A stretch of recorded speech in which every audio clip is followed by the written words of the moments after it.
Good morning, everybody, and welcome to the latest in the BPF series of seminars, Sustaining Construction and Constructing the Sustainable. And this seminar is trying to look at two connected themes: the fundamental drivers that should already have been at the heart of the strategy for a thriving, sustainable real estate industry, and the challenges arising from the seismic shock that COVID-19 has given to the world, and how we'll deal with them. Will we rise to the challenge and chart a path which embraces challenge as an opportunity to set a new or an accelerated course for positive change? Or will we find ourselves trying to recover from COVID by trying to get back to the way things used to be? What's our vision for the future? I can't think of two people better placed to inspire us with a positive vision and view of the opportunities that may come out of difficulty. Julie Hirigoyen leads the UK Green Building Council, the campaigning organisation for a sustainable built environment, which has been leading the charge on understanding the pathway to net zero carbon buildings and what net zero carbon in general might mean for the built environment. And Mark Farmer, author of government reports on construction skills and a leading expert in modern methods of construction, joins us to provide a view on how construction industry supply chains could be geared to thrive rather than simply to survive. I'm going to start by asking each of them for an opening statement on what their prescription would be for the industry coming out of COVID-19, what they would prioritise in terms of, firstly, government action, and secondly, action by the industry. But for the BPF, we launched our campaign Redefining Real Estate last year to challenge the industry to create and deliver better value to the communities it serves. And the values at the heart of that campaign feel to us more important than ever. And it seems clear to us that with the public finances decimated by the government's commendable actions to support individuals and businesses over the last few weeks, then private sector investment, in particular in partnership with the public sector, will be essential to rebuild our economy and to ensure that we have a fit for the future purpose built environment to support and serve healthy, thriving and sustainable local communities. So the challenges seem to us clear, and we hope that we are leading and being part of an industry charge to support those laudable objectives. So Mark, I'm going to come to you first for your opening statement, and then we'll get into a conversation. And please, those of you who are listening to the panel, please do use the Q&A function to feed your questions into the panel. We'll pick them up as we go along. But Mark, over to you first. Thanks, Melanie. So yeah, I think you've put it very nicely there in terms of setting out the choices that we have as an industry effectively. We can either use this crisis as a catalyst for change and accelerate some of the thinking that was emerging over the last few years, perhaps, as to how we improve the built environment and also the construction industry that delivers that built environment, or we can try and find a way back to old ways of doing things and regress. And that's a fairly stark choice. And I think the reality is the latter would be a big mistake for both the development industry and also for the construction industry. And it might sound sort of counterintuitive in terms of wanting to accelerate change and innovation and doing things we haven't done before at a time of crisis or coming out of crisis, but that's exactly what we need to do, in my opinion. And that in itself is going to need some bold leadership. It's going to need leadership from industry in terms of leaders of businesses deciding to do the right thing for the longer term. And it's also going to need leadership from government in terms of political support and the political will to influence and lead that change from a policy and regulatory environment as well. So we have this critical decision certainly from a construction industry perspective that I are perhaps more aligned with in terms of my day-to-day activities. If we don't choose this moment to change the way we physically do things, we are storing up a massive problem for the future. And that's the biggest thing that I would say should be the impetus for change. Nodding away here and agreeing with much of what Mark's saying. I mean, as you would expect, I feel very strongly of the same view. I suppose as you'd expect, my slant on it would be very much around that sort of low carbon, sustainable priorities. And there's been some fantastic work done in the last few weeks and months by so many, actually. It's really interesting, academics and think tanks and research organizations and so on this kind of capacity and a propensity for many of the sort of low carbon stimulus policies having higher economic multiplier effects on things like jobs and growth and both short and long, medium or longer term, and innovation and those sorts of things, then they're sort of, if you like, high carbon counterpart policies. So they're actually better, many of these low carbon policies, at stimulating recovery, economic recovery, which is clearly where our hearts and minds are all focused right now, is people losing their jobs, regional inequality, obviously the huge health problems and so on. So I think for me that the time is ripe for us to revisit the really strong evidence around linking the sort of sustainability of built environment and buildings and cities and so on with healthier, greener, more resilient kind of economic outcomes. And in terms of government action, I think that there are three key areas where consistently we would call for further policy and fiscal stimulus and so on. One would be new builds. Now we've got some building regs consultations, we've got future home standard, we've got various things on this sort of horizon, making those more, giving those more stronger teeth and making them, more consistent and perhaps accelerating that trajectory over time would be good. The low carbon design and product solutions and innovative new ways of constructing and so on do offer big opportunities for creating growth and jobs and improving skills and so on, and also competitive advantage internationally.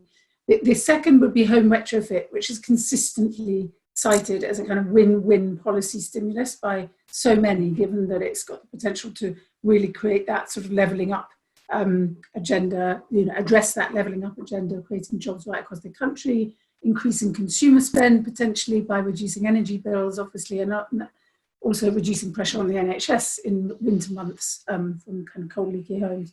And then the third would be around sort of greening and biodiversity and actually improving our resilience, the resilience of our urban spaces to climatic kind of weather, extreme weather conditions coming our way through green and blue infrastructure, enhancing nature in cities and in urban areas, and improving physical and mental health as a result, all of which are things that have been really kind of quite on our radar, very firmly on our radar in the last few weeks and months. And then in terms of business, I think it's really about continuing, and Mark mentioned, that leadership that's required is continuing to set trajectories to decarbonise their businesses in line with the science, in line with the Paris Agreement, 1.5 degrees and so on.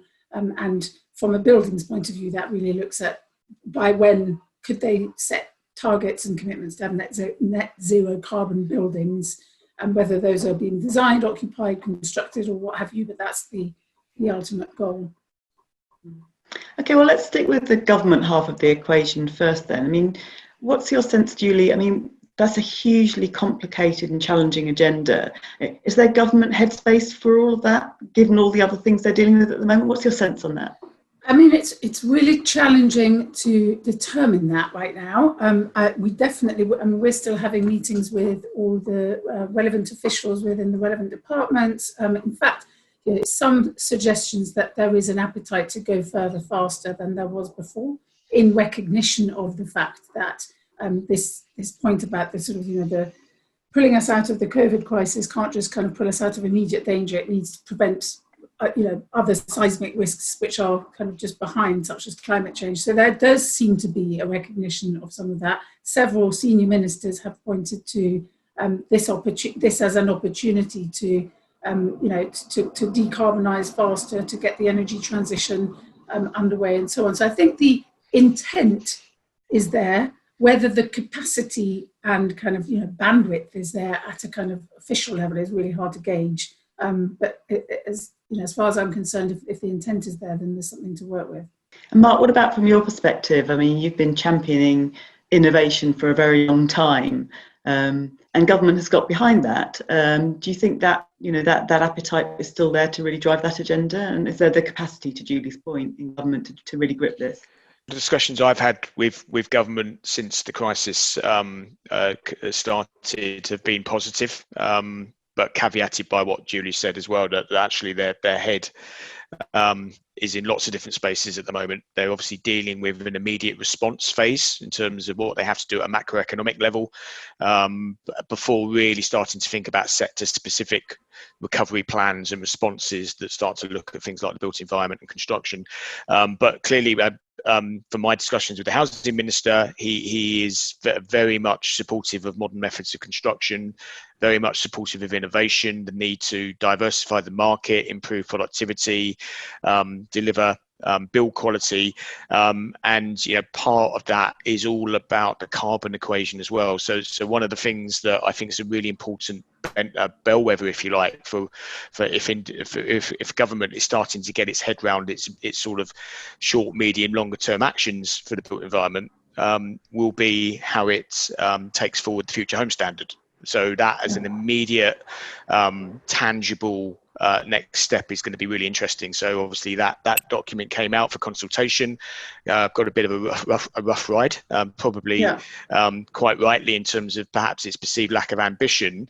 It's going to be really interesting to see if the government not only listens to what came back in the consultation from that in terms of some of the things that were picked up, but actually also sees this now as a catalyst. Going back to this point about catalyzing change, one of the big proxies for improving construction in terms of how, the quality of how what we design and then how we physically build it and how the buildings operate is carbon. So, you're not going to get a better proxy than decarbonising the built environment to drive innovation, to drive all the things I talk about.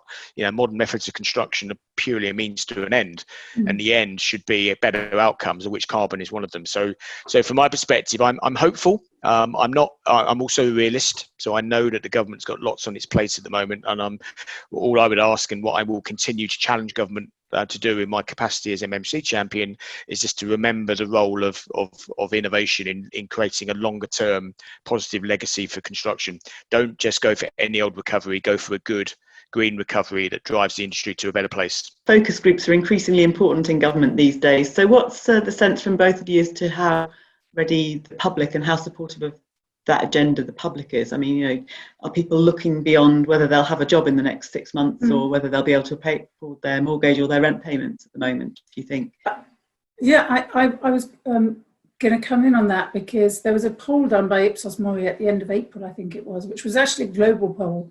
But it found at that time, and obviously, a month is a long time at the moment, but 66%, so 2/3 of Britons thought that or believed that the long-term kind of implications of climate change were just as serious, if not more serious than COVID-19. And globally, about the same number of people, and this, as I say, was across something like 20 different countries, agreed that it's important that climate change is prioritised in that kind of economic recovery plan, or in the global economic recovery plan. So I think there is a link here to kind of public opinion. And if anything, what we're feeling and seeing is, many of us and many business and political leaders and so on are kind of, experiencing firsthand how they're connecting more closely to sort of personal values and to things that really matter, like loved ones and people's health, and the close dependence of our own sort of health and well-being on healthy natural systems and being able to get outdoors and that sort of thing. So I think there is this implicit kind of awareness of the importance of that bigger issue, which could really drive up public expectation around this agenda. I mean, even just looking at air quality, there's been studies linking the increased number of deaths from COVID to poor air quality. So people will people tolerate that going forwards? Possibly not. Yeah, Mark. Yeah, just to build on what Julie's just said, really, that last point about air quality is perhaps been one of the big sort of drivers of public recognition of the difference that something like this makes around the fact that we've had improved air quality in our cities, and that in itself is tangible in terms of feeling it, seeing it, even in terms of visibility and smog and lack of. And I think that's really telling in terms of promoting the public consciousness of how important it is to drive a better environment. And I think that, combined with some of the pressures that are probably going to come on the built environment as well. So you've got the sort of the wider natural environment and the planet and the climate, but then combined with, I think, a whole new set of challenges around what our built environment is going to have to do in the future across all different built asset classes, infrastructure, etc. Clearly, to deliver a more resilient built environment, we're going to have to think differently about what we're designing, how it performs, how people work and live in a different way. So it's going to put a focus back on what we're delivering. But certainly, I think one of the things that's come out of the last few weeks has been people respecting, the wider environment a lot more, because they've had time to contemplate that and to think about it and to experience it. So I'm hopeful that as well. Clearly, public opinion influences political change. So actually, you do need some of that. You need a sense that the public is getting on board with this, and this is not a marginalised message that it has been for too long. It's actually a mainstream message now. Thank you. We'll come back to that issue around, what a different built environment might need to be in the future and how things are changing. But a question from the audience first, and please do keep your questions coming in. Given the very large spectrum of policy possibilities, I mean, you've mapped out quite a number of them, where should the government start? What's going to deliver maximum impact to the widest possible group of recipients? What's number one on the agenda? I think it's really hard to kind of, it's a good question, because there's such a broad range of policies. There was a fantastic paper published literally yesterday by the Green Finance Institute, which we contributed to at UKGBC. Green Finance Institute has set up a coalition for energy efficient buildings. And this quite short report is, I think it's called Stimulus Actions for Greener, More Resilient Property. And it's got a number of really practical and sort of impactful actions that can be taken. A lot of those are policy recommendations, and they're ranked by their ability to create jobs or be delivered at speed, near-term, long-term, generate cross-sector benefits and those sorts of things, ranging from kind of high to low potential. So it's a good starting point. There are some really obvious ones in there, which have been talked about for a long time, like reducing or eliminating VAT for retrofitting and renovation activities, or sliding stamp duty linked to energy efficiency, home energy performance schemes, for schemes like Help to Buy to be linked to kind of EPC or minimum EPC criteria. So some of those are sort of more obvious kind of triggers, if you like, incentives. Others are less obvious, but perhaps link a bit more to what Mark was just alluding to in terms of the shape and nature of our bricks and mortar and how we use it, and the physical built space that we require is going to change quite dramatically. So anything that can accelerate the repurposing or the retrofit of some of that kind of void public and commercial space largely would be good, because that's going to happen in a sort of short near-term future. And also any kind of government-funded training programs that can be directed to those impacted by COVID-19 to help them gain new skills, whether it's these new methods of construction, digitization, low carbon, zero carbon, and so on. So some really obvious, and some slightly less obvious, but kind of key priorities there. Thanks, Julie. I'll come to you in a minute, Mark, but first I'm going to ask Julie a follow-up question from the audience, which is, public getting on board with something is not the same as the industry engaging with them. How do we, the industry, engage effectively for promoting energy efficiency and awareness for retrofits?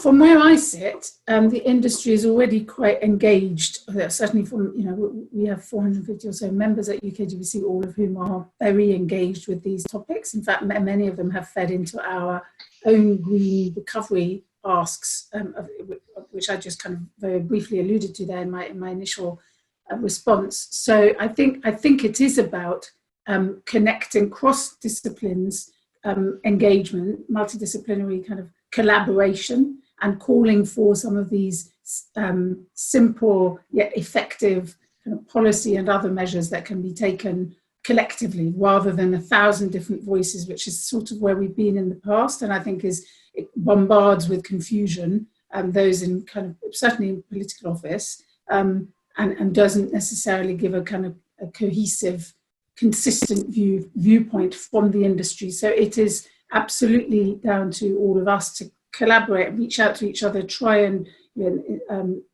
align our asks and align our messages such that they really start to cut through and get heard. But I think the industry itself has in pockets, and can even more so demonstrate leadership regardless of where the kind of minimum standards pushed by policy end up being, and many are doing so. Mark, back to you then for the question, where should government start to deliver maximum impact to the widest possible group of recipients? So I think in terms of biggest bang for your buck, as it were, and sort of short to medium term impact, then clearly there's an expectation that government starts to think about a stimulus package of some kind for home building, for construction. And for me, the big issue is going to be how is any stimulus package, however that might be positioned, whether it's a combination of fiscal policy or whether it's absolute investment or grant support into various parts of the built environment, is conditioned on certain things from a regulatory and technical perspective. So it would be very easy, for instance, to announce an extension to Help to Buy, but as Julie suggested, what if we're going to have anything which is a demand side stimulus, it needs to, in my view, be conditioned very, very explicitly to an improvement in what we're creating as outcomes. And if that's from a carbon perspective, that could be the emerging building regulations, as we've just debated, post future home standard response, EPC, the whole link to building safety is another issue here in terms of how the building safety bill is embedded into building regulations, the advent of the new homes ombudsman, and the drive to ensure better consumer redress. These are all things that can start linking to stimulus package response measures. It would be fairly unintelligent policy to throw a whole load of money at the industry and not get something better at the end of it, albeit it might be tempting because some of that might be shorter term response. Conversely, what we can't do is overload the industry with a regulatory burden and it's not capable of delivering to. And as Julie said, I wouldn't underestimate the fact that the industry can deliver a lot more than what it's currently asked to, if I'm perfectly honest, in terms of the regulatory regime. There's an ability to improve. There's a supply chain that sits behind it. We clearly have to go at a pace so that we don't constrain the supply chain. The supply chain needs to be capable of responding to any demand side boost, and that's going to be on manufacturing capacity. It's going to be definitely in the world of reskilling and upskilling the workforce, which needs to be part of a coordinated set of measures. So any demand side stimulus package needs to look at its consequential knock-ons in terms of the other aspects of policy that need to go with it. Offsite manufacturing is seen as one way to improve sustainability, but is it a feasible option at the current time? I think the answer is yes, because there's latent off-site manufacturing capacity out there. So what we've had emerging in the UK for the last probably 2 years or so is a new wave of advanced manufacturing-led businesses that actually are setting up their businesses to deliver scale. So they're scalable in relation to the manufacturing fixed investment that they've made. And there's an opportunity to use this crisis to fill those factories and to deliver quick. Because the one thing that comes with off-site manufacturing is speed, the ability to deliver consistently. The link between off-site manufacturing and better outcomes, and particularly carbon, needs to be better proven, if I'm perfectly honest as well. There's a lot of anecdotal evidence that suggests there's a correlation, but I think there needs to be a lot more work around proving that. And some of the work, so for instance, Homes England has announced in the last week or two a big study, an R&D study to look at the actual the attributes of off-site manufacturing for MMC from start to finish, including post-occupancy evaluation. So when we get some data and we can start to really evidence the fact that proper high-quality advanced manufacturing can deliver these better outcomes in terms of the buildings and the energy performance and the carbon credentials, then I think we should be using that as a lever. Again, going back to government policy as to how we drive the standards up in line with capacity. But certainly the capacity in the off-site manufacturing world is there to deliver here and now. Thank you. Stick with you, if I may, Mark, and talk a little bit more about supply chains. You've touched on it already, and I'll come bring Julie in a moment. But I mean, we've certainly seen from the work we've been doing, the issues we've been involved with at the BPF, that the challenges of dealing with coronavirus, which is impacting everybody, not always in the same way, but it's impacting all parts of the economy and all sectors of business, is putting relationships under strain. So how do we manage that through our supply chains? How do we create positive relationships to deliver the kind of changes that you're both advocating in different ways, rather than sort of find ourselves in continued sort of tension between people trying to manage businesses and keep them going and deal with all the challenges coming at them, and understandably looking to protect themselves first, before they think about how they can support others potentially? I mean, how do we cut through all of that and build stronger, braver supply chains out of this? Yeah, it's a really good point, Melanie, and I think the immediate risk and opportunity, I suppose, is what happens with current construction projects that are still in progress. So we have a wave of projects all over the country at the moment that have been affected by the crisis. They've shut down, they've reopened. We now have commercial tensions on those projects that are playing out. It's going to be really telling how our industry, both in terms of the client side and the construction supply chain side, responds. I think it's a really important time for calm heads, the need to avoid a whole raft of disputes, because that then contaminates the downstream market that you're referring to in terms of how we, prepare for it and improve our industry collaboratively. It's going to be really difficult to do that if there's a whole wave of disputes that are hanging over the industry in terms of things that have gone wrong on current jobs. So first point for me is to see if we can pragmatically move to get to the right conclusions on the projects already committed. And then the next wave of projects for the future, I think, is all about how clients, advisors, the construction supply chain just work more collaboratively. And collaboration is a word that's often overused in our industry and quite difficult to achieve, but it's probably never going to be more relevant than the time ahead. So thinking about what it is you want to deliver, again, there's an end built asset, what kind of world we're going to be delivering that built asset into, which is going to drive its performance attributes and its characteristics from a design perspective, but then really thinking early about how clients and advisors want to incentivize a different way of delivering those buildings through modern methods of construction, technology, manufacturing principles. That has to start early. You don't use MMC successfully by going through a planning process and then deciding, let's do this using MMC when you're tendering it. You have to embed the supply chain early. That then enables you to get quicker access to innovation, gives you more certainty. And I think in the world ahead, where we're increasingly going to be needing resilient supply chains, resilient labour models, because the labour intensity of our construction model has been found to be an Achilles heel in this current crisis, then think about how you just reduce the risks on site by taking man hours off site and moving them into more secure factory-based environments with greater predictability. All of that has to be done early through collaboration. So that's the one thing, probably the overarching thing, is to get more integrated collaborative working going, and also for clients to think about collaboration amongst themselves as well. Big opportunity here for developers and investors to come together in forums where they can share and aggregate what they're doing, because the more you can present the industry with the demand profile, the more industry can plan for it in a more joined up way. And how much do you think of a knock has construction taken? I mean, never the most resilient of sectors to challenges. How much of a step back have we taken in terms of the ability of the sector to absorb even a short period of intense challenge, that all those sites shutting down and now reopening and all of that? I mean, have we taken a long step back, or are you confident we can, with the right sort of client side pull, recover construction, the industry pretty quickly? I think it's all going to be down to the depth of the correct market correction we're going to see. So we clearly have a wave of existing projects that I've just referenced that need to be seen through to completion.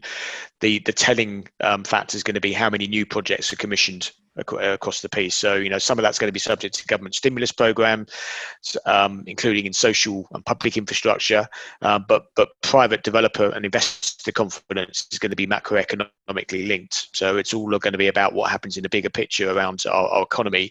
But if that is not horrific in its outlook, and hopefully it's not, hopefully we have some form of either a V at its most optimistic, but if not, sort of a Nike swoosh shaped recovery, gradually getting back, then we can limit the damage. Then my concern is that the industry over the last 30 years has grown, has moved towards a very flexible model, and the industry itself would say it is resilient because it's capable of going up and down in economic cycles, and that form of resiliency is about devolving responsibility for employing people, subcontracting rather than employing. It's about having models that can shrink very quickly.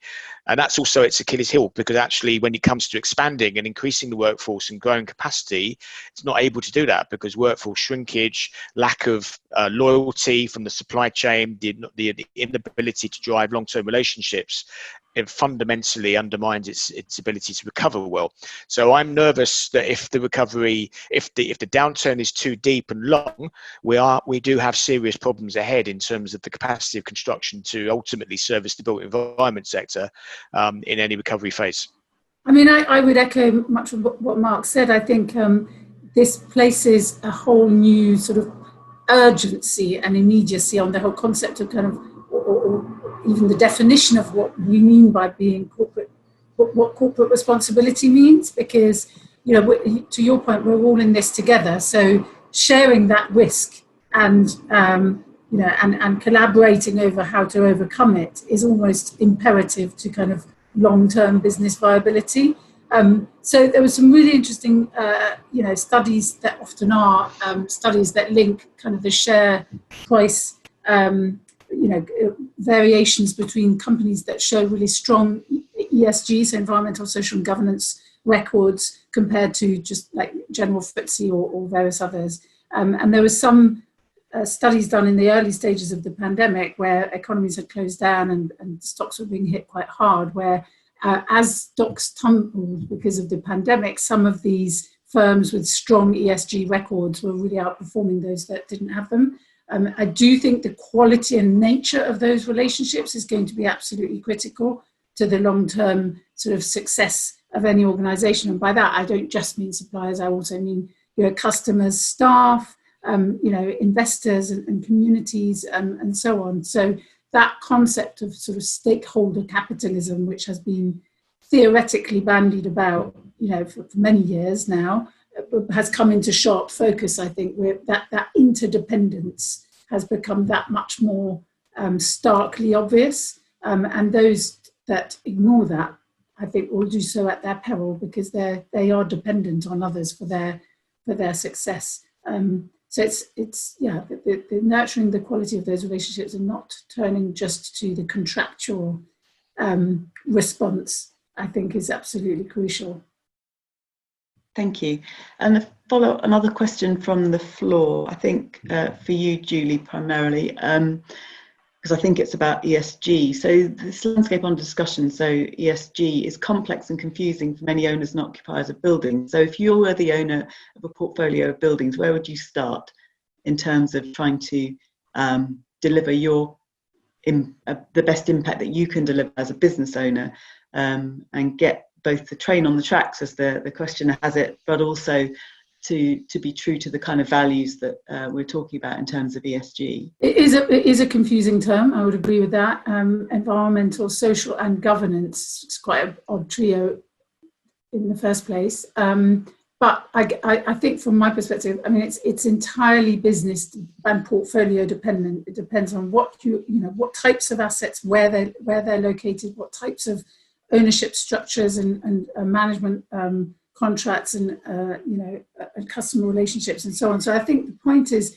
about starting, rather than taking a kind of one size fits all approach and thinking, right, I need to do X, Y, and Z, that's what everyone else is doing, is starting with what one has and figuring out where are the most material environmental and social, either adverse and positive impacts, if you like, that we can have. And very often on the social bits, it's where can we enhance, use our space to enhance community cohesion, or to provide more facilities for community activities and so on. So really starting with what one has, mapping out what the impacts of that are, both positive and negative, and then trying to sort of refine and think, well, what are some immediate obvious things that one can do to address those. I think there are still, and I would say this, but there are some non-negotiables within that. And we talked a little bit about net zero carbon.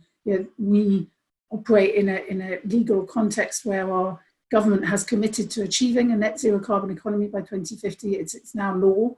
We can all, every industry can expect to be on that trajectory in some form or another. So every single business, every single operator, every single organisation needs to figure out how it can get itself to that place, whatever its starting point, and everyone's starting point will be very different. That's quite a complex thing to look at. There's not just what you own and operate, but there's also what's coming back to our point on supply chain, what's within your supply chain, where the embodied emissions within, whether it's building materials or the upstream emissions in terms of how people are using the buildings or the spaces and so on. So, that mapping it out and thinking what one can do to address it isn't just about measuring energy use and improving efficiency. As important as that, of course, is, it is actually much more about the advocacy and the sort of influence that one can exert up and down one value chain. And indeed, to come back to the question that was asked right at the start, to government itself. So I think the challenge with ESG is the great thing is it's massively gone up the radar of the investment and finance community. And I suspect that resilience in particular and climate-related financial risk will go up even more as a result of this pandemic. The difficulty is real estate, every building is different.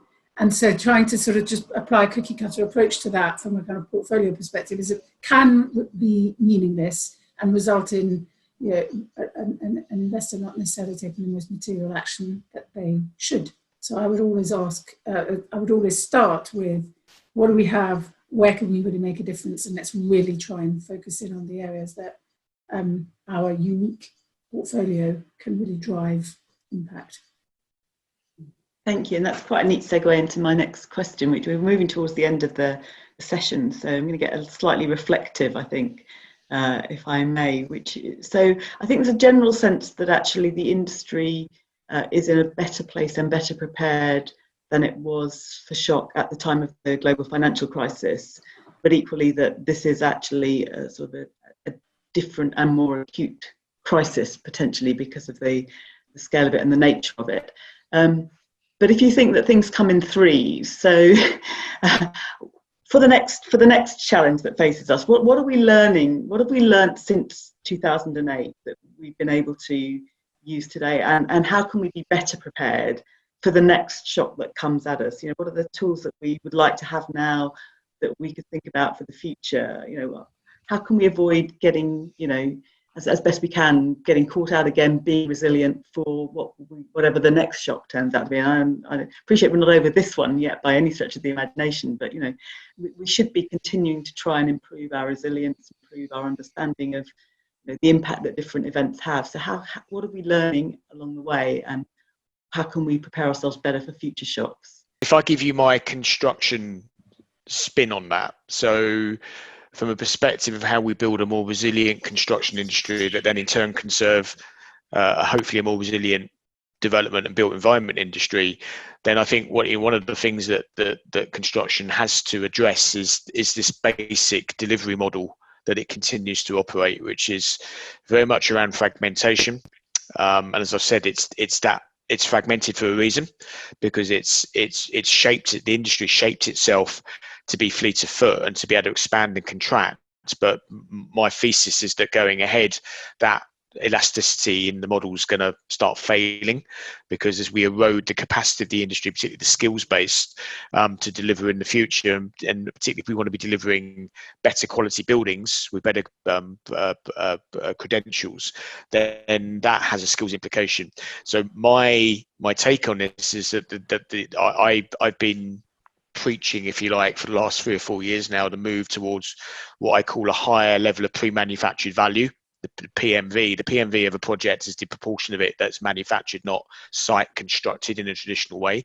And there's an incremental shift towards thinking more of construction as manufacturing that I think is a critical part of building a more resilient industry. Now, there is a slight sort of contradiction in there, because if you move from construction to manufacturing, the inference is that you have to invest heavily in plant and equipment and factories, etc., which goes against the idea of being fleet of foot and flexible. So for me, somewhere in that answer is the role of technology in driving our industry forward, and this is probably where it links into the built environment sector as well, built assets.